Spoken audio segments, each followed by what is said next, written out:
Can you guess how many % of people with complex trauma symptoms experience this cycle of toxic shame and guilt? 100% of them. But many of them have no clue that they have a shame-based identity. Therefore, in today's episode, you will experience the difference between shame and guilt. You will understand the shocking link between shame and complex trauma in highly sensitive people. We will discover how guilt nurtures our shame within our relationships. And in the end, I will show you at which position you can finally break the cycle to free yourself from toxic shame. And I was honestly really surprised when I found out how much shame there is in complex trauma and where to actually break this cycle. Without further ado, let's get started. Welcome to today's episode. My name is Robert, and today we talk about the cycle of toxic shame and guilt within complex trauma and high sensitivity. And a disclaimer up front, I am not a health professional, and the content in this video are not to be understood as therapeutic medical instructions or advice. Everything I say here is based on research, my work with therapists, or personal experience. Also, you can listen to this full episode, as always, on your favorite podcast platform, whether it be Spotify, Apple Podcasts, or YouTube. All the links to the resources and the podcast platforms are in the description below. Now, in the past episodes, we talked a lot about the cycle of toxic shame and guilt. And this cycle always comes up as a part of complex trauma, and like the trauma expert Tim Fletcher said, it is a dis-ease of the self. What I feel is that shame is not known pretty well by many people. I think they sense that there is something going on, but I think that many people do not identify these kind of sensations as shame, and they do not understand. And same is true for me. Before I did this research in depth, that I never really understood the concept of shame and how it is influenced by other components like complex trauma, guilt, or like high sensitivity. So because of that, I want to start today's episode and want to define what shame actually is, and also why shame and as well as guilt are pretty helpful mechanisms for us human beings, and which role complex trauma in that context plays when it comes to toxic shame. So we talk about shame at first in general. Later we talk about the concept of toxic shame and guilt. Now, first of all, what is shame? Shame is always associated with a negative evaluation of the self. That means when you feel shame, when you feel shame-based emotions, you have in your mind that you are wrong. So you have that belief, I am wrong. Important is that shame is not an emotion by itself, but a core belief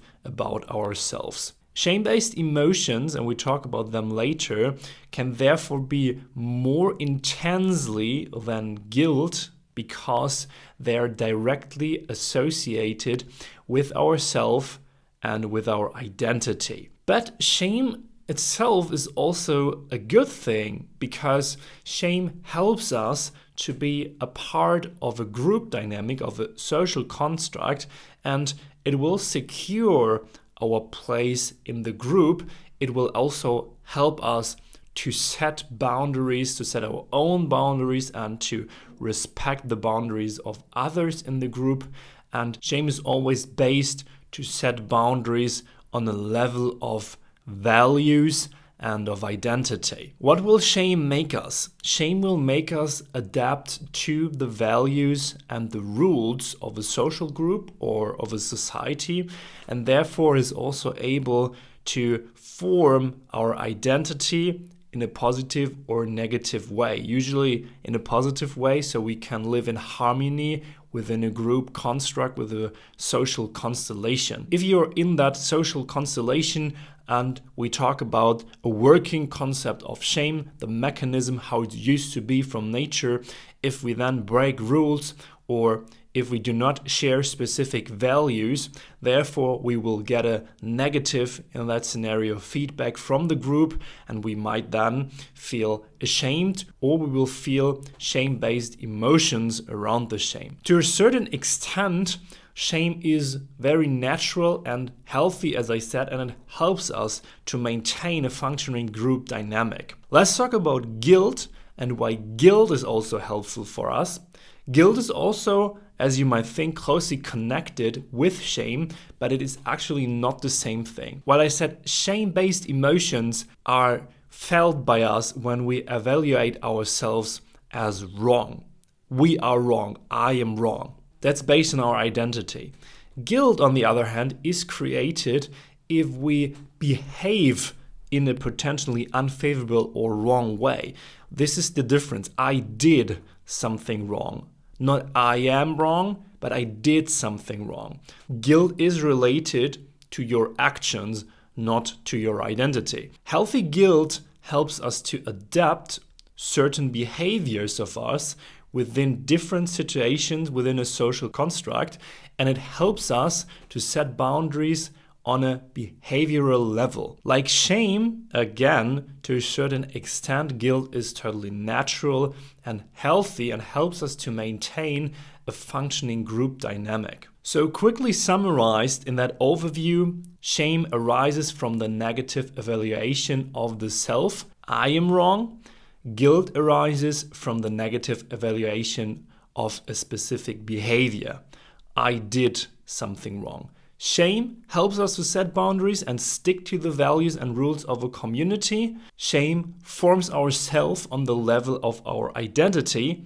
When we feel shame-based emotions, we have beliefs in our head like don't be like that, don't feel like that, don't want that.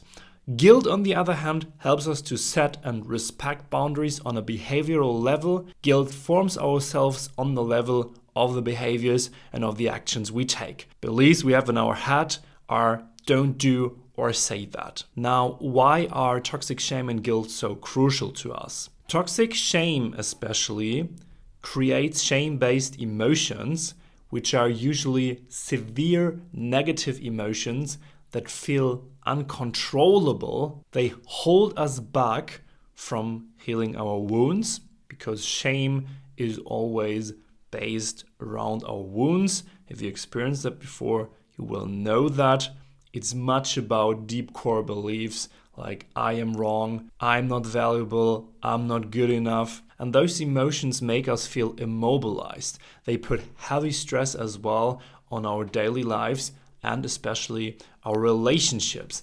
They make our relationships even toxic and make us feel codependent. We did a video about codependency in the past episode, so we'll link that to you up here. Usually in a healthy family system, you will have a distinction between what actually makes people feel guilty and what actually creates toxic shame. So in a healthy home, children learn, even if they did something wrong, what you did, your behavior was unfavorable, but you are okay and we love you still. You're fine the way you are. There is a clear distinction between you are wrong and you did something which is not okay. So in a healthy family system, you would see a distinction between actual shame and actual guilt, because when a child does something wrong, it might feel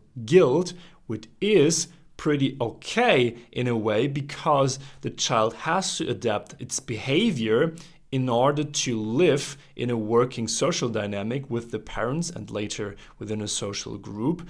But the child learns, even though I did something which is not favorable in a specific context, I'm still lovable, I'm still okay, and there is nothing wrong with me fundamentally. This is why shame is such a heavy thing, because a shame-based person does not know how to fix its shame because it's coming out of their core identity, and you would find no way to resolve these negative emotions which come up within shame when you learn as a child that you are wrong, not just the things you do are not favorable. This is especially true for highly sensitive people who sense their emotions pretty clearly, so when it comes to shame, the shame-based emotions for a highly sensitive person, for someone who's neurodivergent or who has a sensitive nervous system in general,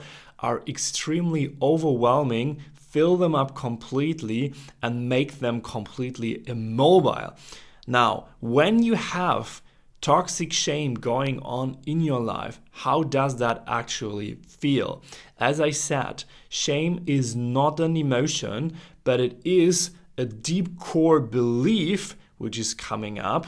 The core beliefs are, for example, I'm wrong, I am worthless, I'm not good enough, I'm not valuable, I'm a piece of and you will feel terrible if you have these core beliefs coming up, because they heavily affect the feeling that you are worthless.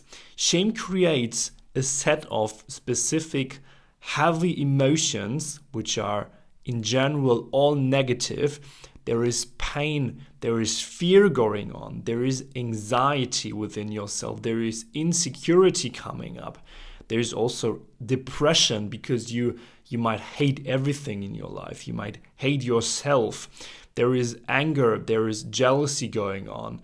There's hopelessness because you feel like it's not going to be okay in the future because I'm not okay, I'm worthless.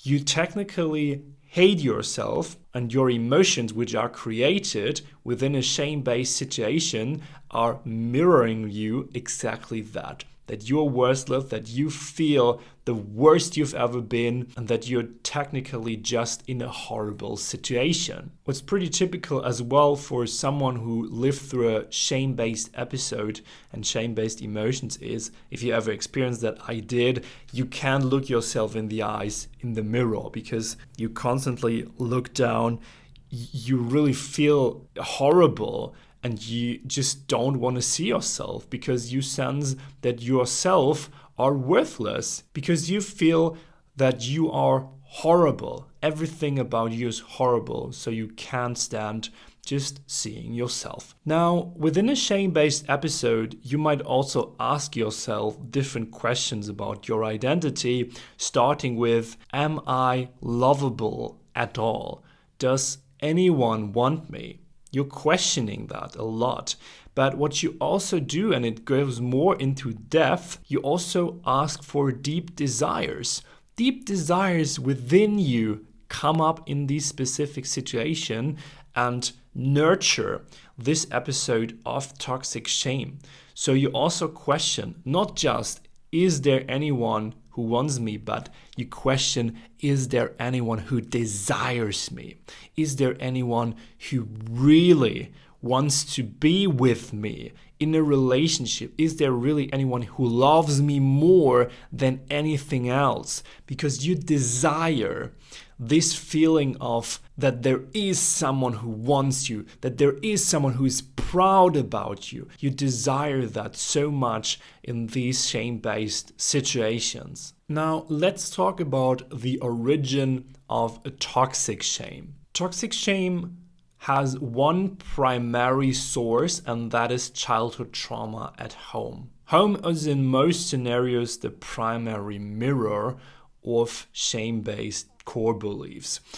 Often that toxic home, that toxic family system is associated with a narcissist or a narcissistic person at home, which is technically the core of a toxic family system, which makes you grow your shame-based identity. Now, if you grow up in such a home, you learn that there is something very wrong with you as a child. You as a child assume that you are the cause for the abuse and the humiliation that happened at home, and your reaction as a child was to control an uncontrollable situation by creating shame-based emotions, because that shame gave you the ability to somehow control this environment, because now you found a reason why it is so horrible at home. Now you found a reason why your parents neglected you, why your parents abused you,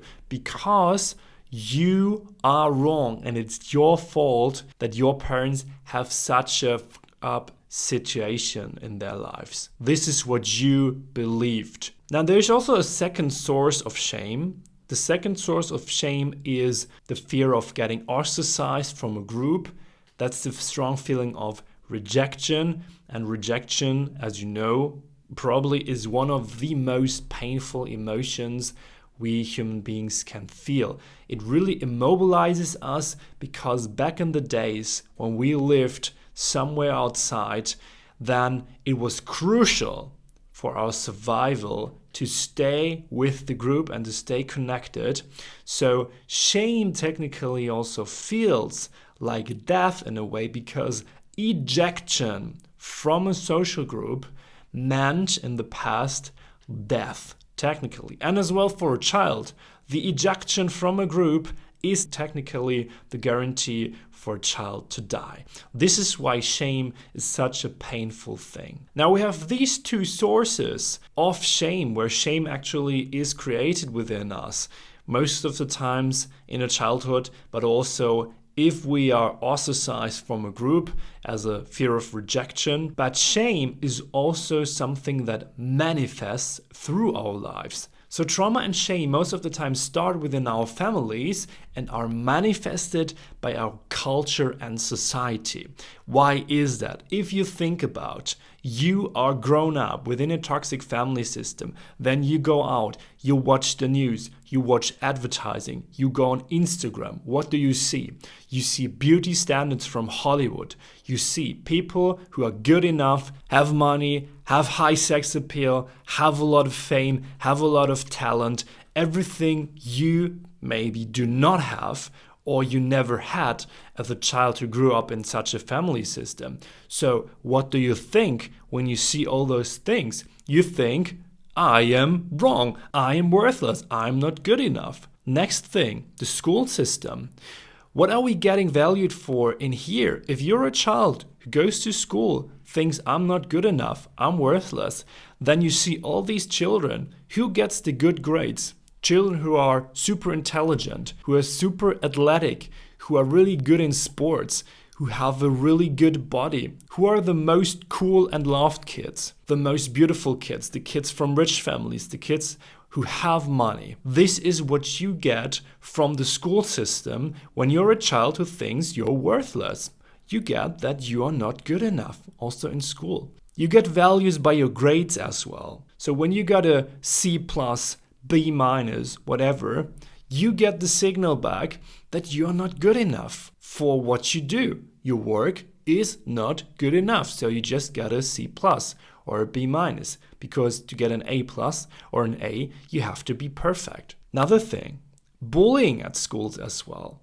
There are students, there are teachers, probably incompetent teachers, who bully specific children. What message do you get again as a child who thinks, I'm wrong? If someone bullies you at school, you are worthless, you are terrible. That is the message. And you see, you get this message over and over and over again, even within the school system, even within the culture in our society we live in, you constantly get that message in your head. And when you have sensory processing sensitivity, or you are a sensitive person in general, on top of all that, there is no other way than you get traumatized and you will feel bad, you will feel shame.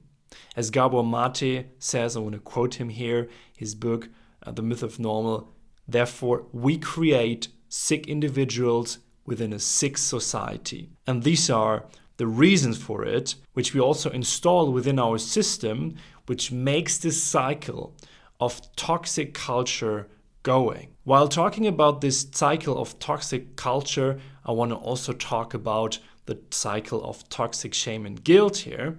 And I want to present to you this image I showed you in the beginning, this graphics, where I try to model the full cycle and how toxic shame and guilt influence each other. I want to start top right corner, sensing emotions and needs. This is usually the point where it all starts, because we as human beings, we have emotions and we sense specific needs within us. So everything we sense, everything we feel comes from ourselves. That is part of us. These are the needs of our bodies, the needs of our minds, the needs of ourselves. After sensing emotions and needs, you would usually, as a healthy being, express these emotions and needs. If you express emotions and needs that you have within a toxic family system as a child in the beginning of your life, because you would do that as a healthy being,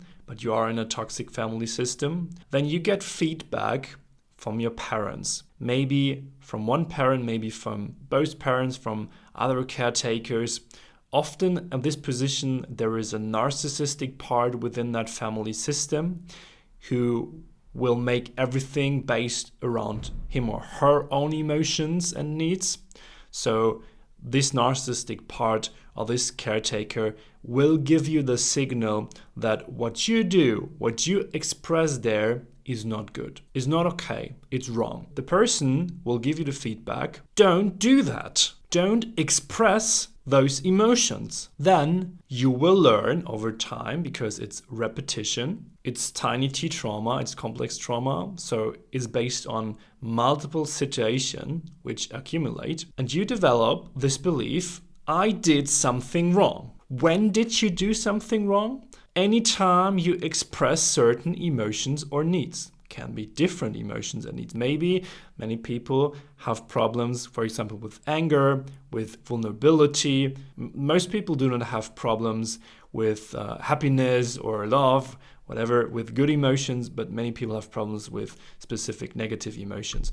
What do you feel when you learn that there is something wrong about expressing these emotions? You did something wrong, so you sense guilt. What do you do when you sense guilt? And you repeat this feeling of guilt every time you express or show these emotions and needs. At some point, you will learn, okay, now I sense these emotions and needs, I express them, it's wrong to show them, so I have to feel guilty to show them. Then it becomes part of your identity. And you do not just think, okay, I did something wrong, but you get the feedback, don't be like that. Okay, first of all, you just got the feedback, okay, don't do that. At some point, your head will make out of that, don't do that, don't do that, don't do that. I feel guilty, I feel guilty, I feel guilty. Don't be like that. Therefore, you develop the core belief, I am wrong. Okay, when you develop that core belief that you are wrong, then you feel toxic shame. What does that do with your identity? When you're constantly in this cycle, you will develop a distorted identity. And this is called a shame-based identity, because anytime you express certain needs that you feel and you experience that you should not show them because you feel guilty to show them, then you feel shame because there is something wrong with you because you show them, right? And then it changes your identity step by step. Now, next thing what happens is that when your identity is changed and you have this shame-based identity, then you would start to mask and to hide those emotions and needs because you adapt to the behavior of the other person, most of the time of the narcissist. Now, you would hide emotions like anger, emotions like vulnerability, for example, like anxiety, because you've learned that you should feel guilty to have them and that you should feel ashamed to have these emotions. What you do is you want to try to hide these negative emotions, for example, now to feel happy and to spread good energy all the time, because this is the only way you would make, for example, the narcissist within the family happy. Now you're in a cycle of adapting to the behavior of the narcissist or someone within the toxic family system, which want you to not be angry, not feel fear, not feel vulnerable. And you suppress these emotions. But you can't suppress these emotions forever, especially when you're a sensitive person. You really sense pretty clearly within yourself that you have these specific emotions. So what happens? They break out at some point. You can't just hold them back your entire life, or you're so depressed, you're so cold at some point that you just can't feel anything anymore. So at this point, when your emotions break out again, you will sense them again. And therefore you want to express them again, because those are your natural emotions and needs. But again, you're in the cycle, you're back in it. Don't do that. I did something wrong. Now you feel guilty again. Then you remember that there is something wrong with you. Then you have this shame-based identity and you mask again, you adapt again, you suppress again until it comes out again. You're constantly in this toxic cycle and it becomes worse and worse.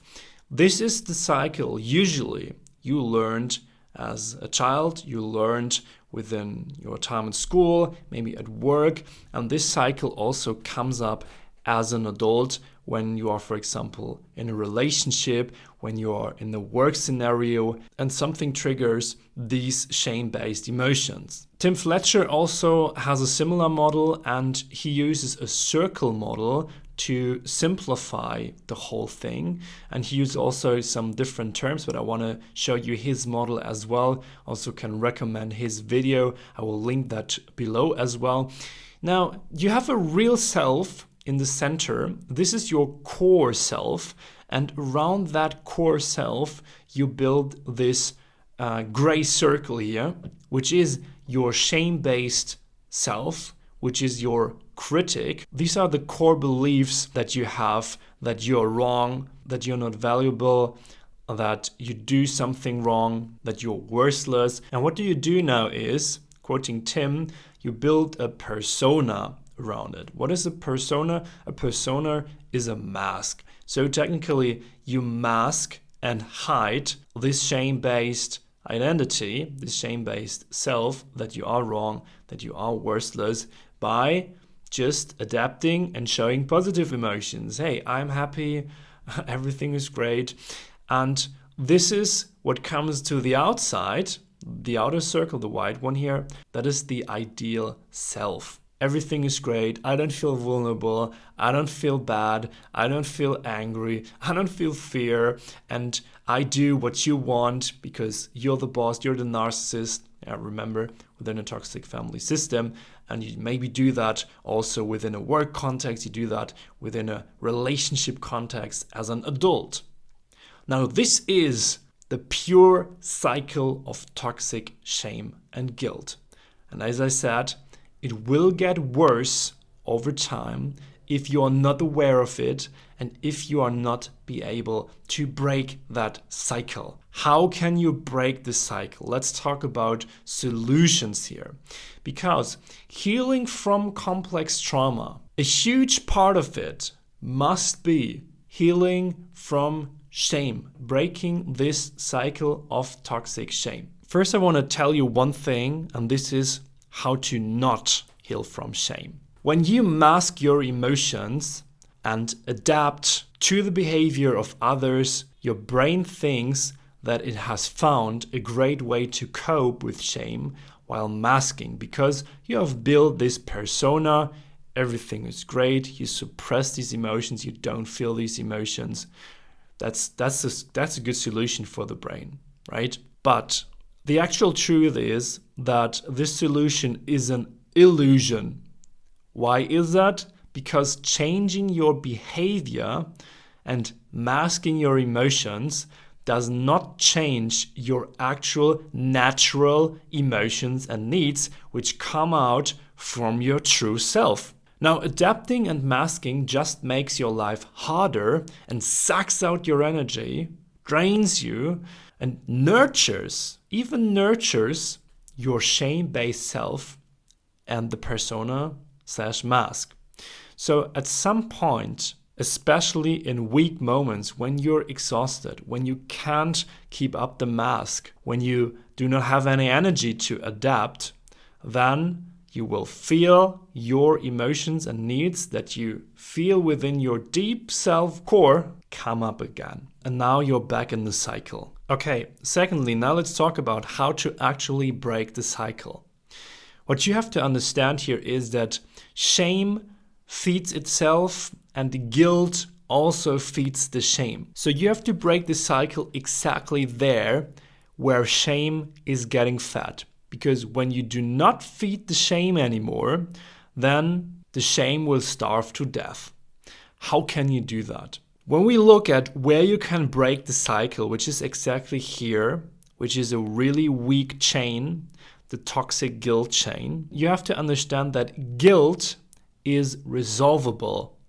And that is true because we can do something about changing our actions. Shame, on the other hand, shame itself is not resolvable because we can't change our identity and we can't find a way to fix it. I already said that in the beginning of the episode. This is why it's so difficult to deal with shame, because you can't find a way to fix it. Now, our actions are often connected with the feeling of guilt. Guilt nurtures shame. Anytime when an action we do result in someone telling us that what we do or how we behave is bad, is wrong or unfavorable, it will trigger the shame again, and therefore we interpret that we did something wrong with the shame-based identity and think that we are wrong, but it's actually not the case. Now, instead of believing I did something unfavorable, so I am wrong, we have to think I did something unfavorable, so that is not okay, but I am okay and lovable, valuable still. That is the important distinction. We have to learn that there is a distinction between real guilt and false guilt. The false guilt triggers shame. The real guilt just happens on the level of our behaviors and actions. And this is how we break the cycle. So again, in simple terms, guilt is resolvable, shame is not. As a child, we learned within the cycle of shame that when there is something that we did wrong, that we are somehow wrong, but we actually are not, but we don't know that as a child. But now, as adults, as being grown up, we can distinguish between someone telling us that a behavior is not good and our core identity, that we are still okay, that we are still lovable, even if we did something wrong. And I know how difficult it is to make this distinction, but I think that it's a really good approach that we learn to identify what actually correct guilt is, if we did something which is maybe not okay, if we behaved in an unfavorable way, and what actually false guilt is that triggers our shame-based identity. Now, I want to show you the cycle of an authentic self. Let's say you sense specific emotions and needs. Maybe you then behave in a specific way. You do something which is not favorable, which is maybe wrong, and you feel true guilt. You feel guilt which is right in that scenario, but you identify this guilt as being just guilt, not as being something which does not say anything about your core identity, about yourself, that you are still okay, that you are still lovable and valuable. Then you think, okay, I did something unfavorable, but It's okay to be like that. It's okay to be me. Sometimes I do things that are not okay. Something I behave in a wrong way. I do mistakes. So you have that core belief that you are okay. I'm okay. Therefore, this creates and manifests your authentic self, and therefore creates a healthy identity. Then you can express your emotions and needs, which creates trust, safety, and boundaries. And therefore you are in a healthy cycle of your authentic self. Some final thoughts from my side about the topic. When I researched toxic shame and guilt here, I was really surprised how much there is about shame which I didn't know before, and which importance the role of shame has within complex trauma and how it is related with it. I think understanding this cycle of toxic shame and guilt is a real eye-opener and really might help you to break free from your complex trauma symptoms. I also believe that the weak chain is definitely the guilt in here, that we can and learn to distinguish between real guilt and false guilt. But I'm curious what you think about that. Do you think that is truly one of the weak chains within the cycle? Definitely leave me a comment below this episode. And if you want to support this podcast here, go on iTunes, Apple Podcasts, leave me a 5-star rating, give me a like here on YouTube, and I see and speak to you in the next episode. Have a great day.